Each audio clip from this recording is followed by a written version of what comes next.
Halo, kembali lagi dengan saya Elvira Febriani. Saya dari Prodi PG PAUD Universitas Pancasakti.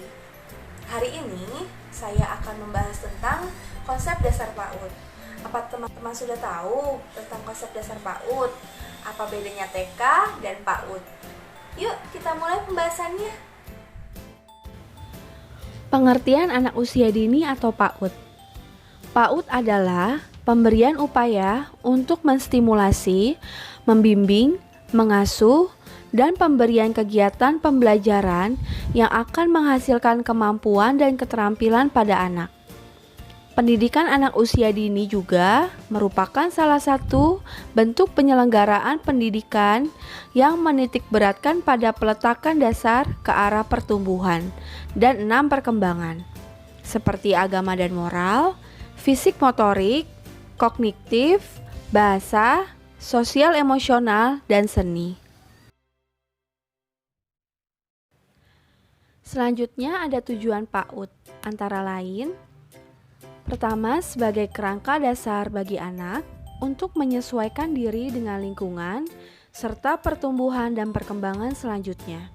Kedua, untuk mengintervensi sejak dini dengan memberikan rangsangan edukasi sehingga dapat menumbuhkan potensi-potensi tersembunyi yang terdapat pada anak.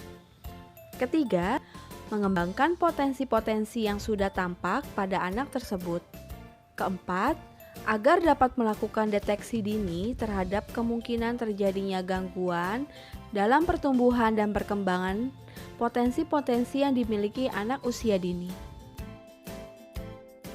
Ada 3 fungsi PAUD. Yang pertama, fungsi adaptasi atau sosial.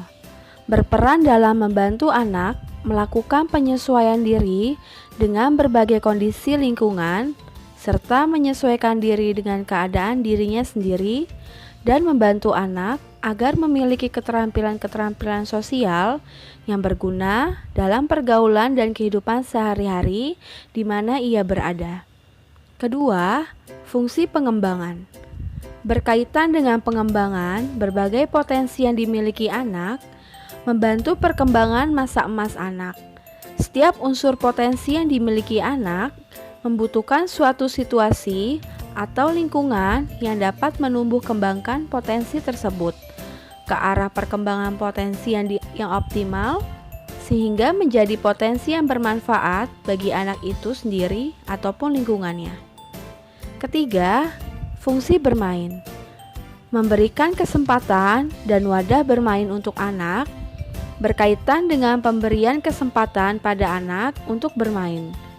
Karena pada hakikatnya bermain itu sendiri merupakan hak anak sepanjang rentang hidupnya. Melalui kegiatan bermain, anak akan mengeksplorasi dunianya serta membangun pengetahuannya sendiri. Ruang lingkup PAUD di Indonesia mencakup usia sejak lahir sampai dengan 6 tahun. Pengelompokan usia anak dapat dikategorikan sebagai berikut. Yang pertama, anak usia 0 sampai 1 tahun disebut bayi. Kedua, anak usia 1 sampai 3 tahun disebut dengan batita. 3, anak usia 3 sampai 4 tahun disebut playgroup atau kelompok bermain. Keempat, anak usia 4 sampai 6 tahun disebut dengan TK. Adapun landasan filosofi PAUD. Menurut pandangan Maria Montessori, Montessori memandang perkembangan anak usia persekolahan atau TK sebagai suatu proses yang berkesinambungan.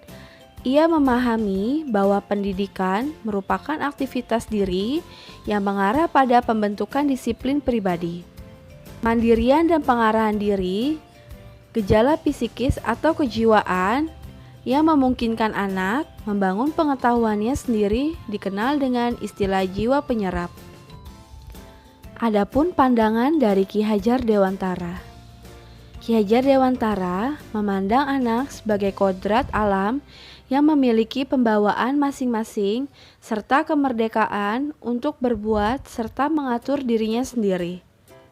Anak memiliki hak untuk menentukan apa yang baik bagi dirinya.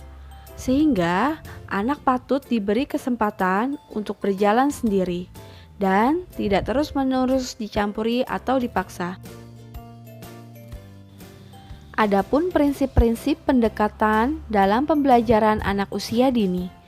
Pertama, berorientasi pada kebutuhan anak. 2, sesuai dengan perkembangan anak.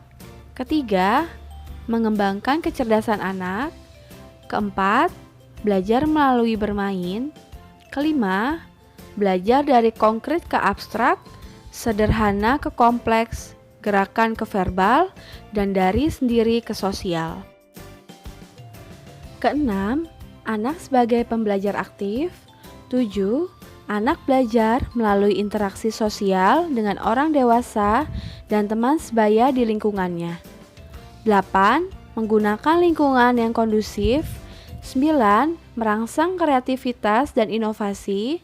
10, mengembangkan kecakapan hidup. 11, memanfaatkan potensi lingkungan. 12, sesuai dengan kondisi sosial budaya. 13, stimulasi secara holistik. Nah, jadi seperti itu teman-teman. Semoga ilmunya bisa bermanfaat ya dan menambah pengetahuan teman-teman sekalian. Sekian dari saya.